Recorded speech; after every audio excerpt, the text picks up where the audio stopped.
No gain no love Korean drama के episode number 7 में दिखाया जाता है। डिनर में वोजी, हायुंग और किम जी वुन ने बहुत ज़्यादा शराब कर ली होती है और उन तीनों को सहारा देकर गोहन का सेक्रेटरी और येरिन लेके आ रहे होते हैं और होटल में ले आते हैं। किम जी वुन गोहन को बोलता है, मिस्टर वॉलेंटियर कपड़े अच्छी तरीके से धोया करो ऑर्फन हाउस में।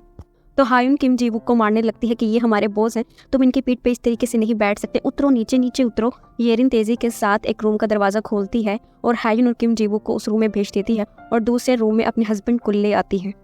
ये सारा सीन देखने में काफ़ी ज़्यादा फनी लगता है। अगले दिन सुबह हायुन की आंख खुलती है तो वो देखती है उसके साथ किम जी वुक बेड पे सोया हुआ है। किम जी वुन भी हायुन को अपने साथ बेड पे सोया देखकर शौक में रह जाता है और वो दोनों बुरी तरीके से चीखें मारने लगते हैं और फिर उन्हें एहसास होता है उनके साथ बेड पे कोई और भी है और वो और कोई नहीं, वो जय होता है। वो तीनों एक दूसरे को देखकर बुरी तरीके से शौक में आ जाते हैं और पूछने लगते हैं, वो जी तुम यहाँ पे क्या कर रहे हो?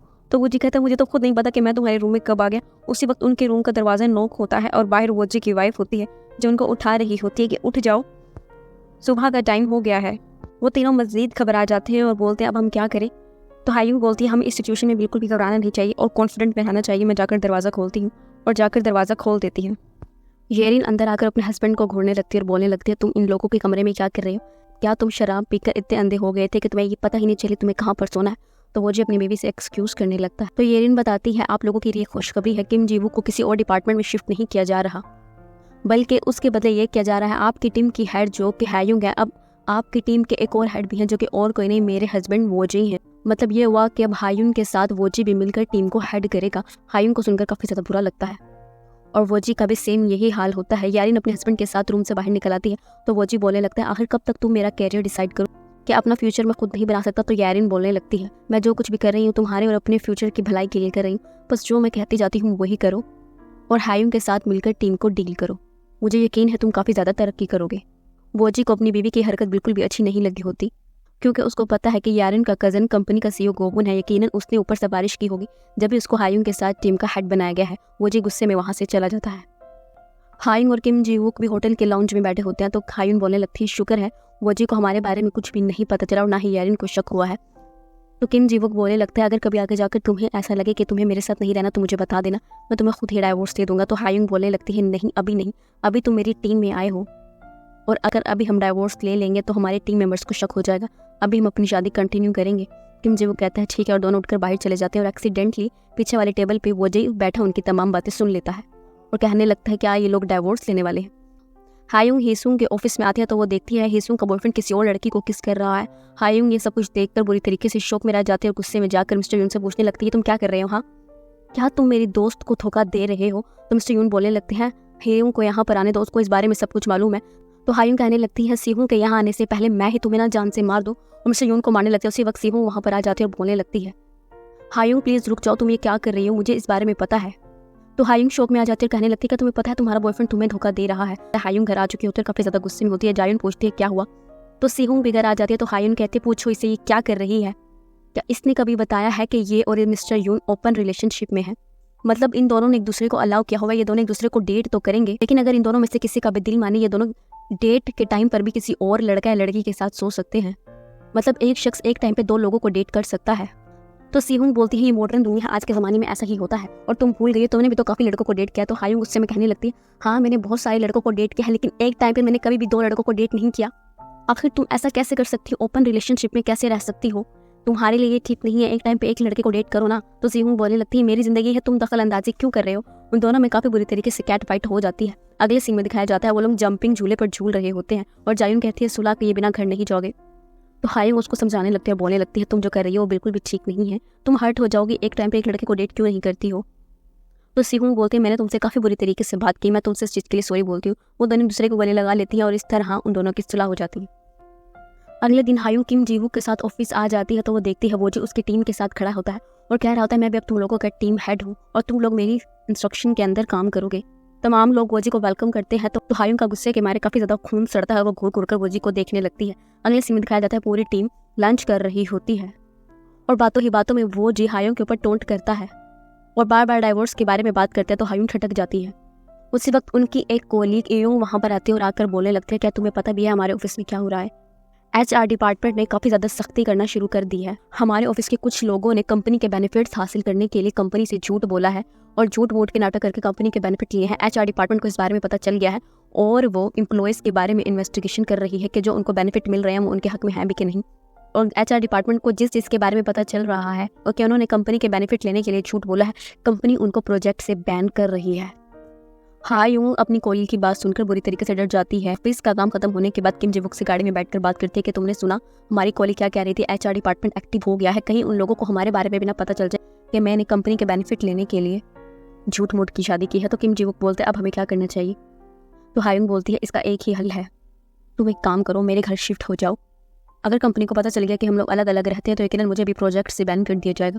तो किम जी-वुक बोलता है तुम्हारे घर जगह है। तो हा यूं बोलती है हाँ है ना, मेरे घर पेंट हाउस है, तुम बाहर रुक जाना। और पेंट हाउस को देखकर किम जी-वुक शौक में रह जाता है क्योंकि हा यूं के घर के ऊपर जो सबसे छोटा कमरा स्टोर के तौर पर यूज़ होता है वो हा यूं ने किम जी-वुक के लिए पेंट हाउस चुना होता है। गो-हुन ऑर्फन हाउस में वॉलंटरी वर्क के लिए आ तो जाते हैं लेकिन अपने साथ अपनी सेक्रेटरी आजुन को ले आता है और अपने हिस्से का तमाम काम अपने सेक्रेटरी से करवाता है। तो सेक्रेटरी बोलता है मैं आपसे बहुत ज़्यादा तंग हूँ सर, आज मेरा ऑफ था लेकिन आप मुझे यहाँ पर उठा लें और अपने हिस्से का सारा काम मुझसे करवा रहे हैं, आखिर आप चाहते क्या है मुझसे। तो गो-हुन बोलता है अच्छे सेक्रेटरी ज़्यादा नहीं बोलते, चुपचाप अपने बॉस के नीचे काम करते हैं, चलो शाबाश काम करो और जाकर इन कपड़ों को सुखा कर आओ। और इत्तेफाक के तौर पर याजुन भी उसी वक्त ऑर्फन हाउस में एंटर होती है और गो-हुन उसको वहाँ पर देख लेता है और बुरी तरीके से शौक में रह जाता है कि कहीं जायुन को पता ना चल जाए। हाँ जुन गो-हुन का सेक्रेटरी है, वो तेजी के साथ याजुन का हाथ पकड़ता और कहने लगता है भागो यहाँ से, हमें यहाँ पर नहीं रुकना चाहिए, कोई हमें देख लेगा। और फिर बिना सोचे समझे याजुन का हाथ पकड़कर ऑर्फन हाउस से दूर उसको लेकर भागने लगता है। वो लोग काफ़ी ज़्यादा भागते हैं और एक जगह पर आकर रुक जाते हैं। गो-हुन बोलता है आखिर हम इतना तेज़ भाग क्यों रहे हैं। तो याजुन बुरी तरीके से हंसने लगते और बोलने लगते हैं कि तुमने ये तो कहा था हमें भागना है इसलिए भाग रहे थे। याजुन गो-हुन के साथ इस तरह भागने को काफ़ी ज़्यादा इंजॉय करती है। याजुन पूछती है आखिर हम भाग क्यों रहे थे। तो गो-हुन बोलता है यहाँ पर हाजुन जो है। तो याजुन बोलने लगते हैं क्या यहाँ पर हाजुन है। तो गो-हुन बुरी तरीके से घबरा जाता है और बोलने लगता है अरे नहीं नहीं, मैं तो तुम्हारे नॉवल के हीरो की बात कर रहा हूँ, उसका नाम भी तो हाजुन है ना। तो याजुन बोलने लगती है हाँ उसका भी, और मेरी ज़िंदगी में एक हाजुन नाम का शख्स भी है जिसे मैं बहुत ज़्यादा प्यार करती हूँ, जो कि मेरा दोस्त भी है। गो-हुन उसकी बात सुनकर हैरान रह जाता है और उसी पल याजुन की नज़र गो-हुन के हाथ पे पड़ती है जहाँ पर रैशेज आए होते हैं और वो वापसी घर आते वक्त सोच रही होती है आखिर एक इंसान इतना ज़्यादा सेंसिटिव कैसे हो सकता है कि उसने थोड़े से कपड़े धोए और उसके हाथ पे रैशेज आ गए। फिर कुछ सोचकर वो मेडिकल स्टोर जाती है और वहाँ जाकर डॉक्टर से रैशेज के लिए क्रीम लेती है और सोचने लगती है मैं ये बिल्कुल भी हमदर्दी में नहीं कर रही, लेकिन उसके हाथ पे रैशेज बहुत ज़्यादा थे, मैं इसलिए बस ये ट्यूब खरीद रही हूँ। और वापस वो ट्यूब देने के लिए ऑर्फन हाउस आती है तो वो ये देखकर शौक में रह जाती है। गो-हुन के साथ जो उसके सेक्रेटरी के तौर पर होता है वो और कोई नहीं हाजुन होता है। गो-हुन याजुन को देख लेता है और तेजी के साथ अपने सेक्रेटरी का मुंह पकड़ लेता है कि कहीं वो भी याजुन को यहाँ पर ना देख ले और उसको ना पता चल जाए कि उसके बॉस ने जिस लड़की के नॉवल पे हेट कमेंट किए हैं और केस चल रहा है वो और कोई नहीं हाजुन की बेस्ट फ्रेंड जायुन है। गो-हुन तेजी के साथ हाजुन को गाड़ी में डालता है और गाड़ी वहां से चलाकर ले जाता है और पीछे याजुन स्टिल शौक में होती है कि उसका बेस्ट फ्रेंड गो-हुन का सेक्रेटरी है।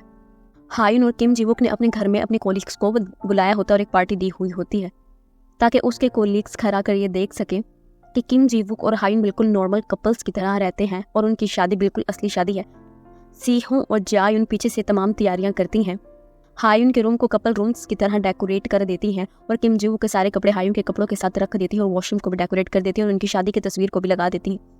जायुन काफ़ी ज़्यादा सैड होती है तो सीहों बोलती है अगर तुम हाजुन के यहाँ पर आने से डिप्रेस्ड में हो तो मना कर दो, हायुन को ये पार्टी फिर कभी हो जाएगी। तो जायुन बोलने लगती है नहीं ऐसा मत करो, हायुन के लिए ये पार्टी काफ़ी ज़्यादा इंपॉर्टेंट है और अच्छी बात है मिस्टर गो-हुन का सेक्रेटरी हाजुन भी यहाँ पर आ जाए, फिर बिल्कुल कंफर्म हो जाएगा कि किम जी-वुक और हायुन एक नॉर्मल कपल है। हायुन और किम जी-वुक अपने तमाम कोलीग्स को लेकर अपने घर में आ जाते हैं। तमाम लोग हायुन का घर देखकर काफ़ी ज़्यादा सरप्राइज होते हैं क्योंकि घर देखने में काफ़ी ज़्यादा खूबसूरत होता है। वो लोग खाना खाने के लिए बैठ चुके होते हैं तो एकदम वोजी बोलता है तुम्हारे घर का फर्नीचर अभी तक पुराना क्यों है। तो सब लोग चुप जाते हैं, पूछने लगते हैं वोजी आपको कैसे पता कि हायुन के घर का फर्नीचर पुराना है।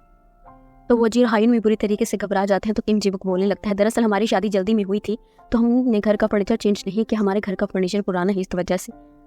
सब लोग एकदम बात को समझ जाते हैं और कहने लगते हैं अच्छा कोई बात नहीं। और एक वर्कर जिसका नाम पाक की-वोन है जो कि किम जी-वुक के साथ उसके स्कूल के ज़माने में था, वो बोलता है किम जी-वुक के स्कूल के ज़माने में और कॉलेज के ज़माने में काफ़ी ज़्यादा फैन फॉलोइंग थी, लड़कियां इन पर काफ़ी ज़्यादा लाइनें मारा करती थी।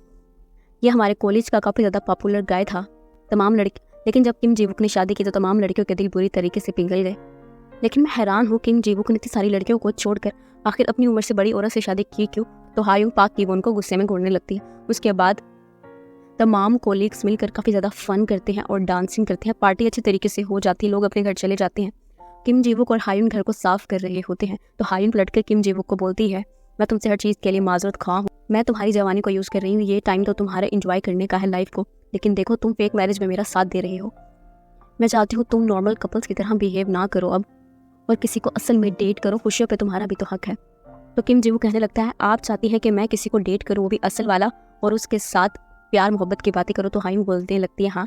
किम जी एक नज़र हायुंग को देखता है और फिर चलता हुआ हायुंग के पास आता है और हायुंग के काफ़ी ज़्यादा करीब आ जाता है। हायुंग को लगता है कि उसको किस करने लगा है, लेकिन ऐसा नहीं होता। वो शेल्फ पे पड़ी हुई अपने रूम की चाबी उठाकर बोलने लगता है, मैं तो कीस लेने आया था, और हायुंग को गुड नाइट बोलकर अपने घर में चला जाता है। किम जी अपनी और हायुंग की शादी वाली फ़ोटो लेकर अपने रूम में आ जाता है और फोटो को सामने रख कर बैठ जाता है और फोटो को देखकर मुस्कुराने लगता है।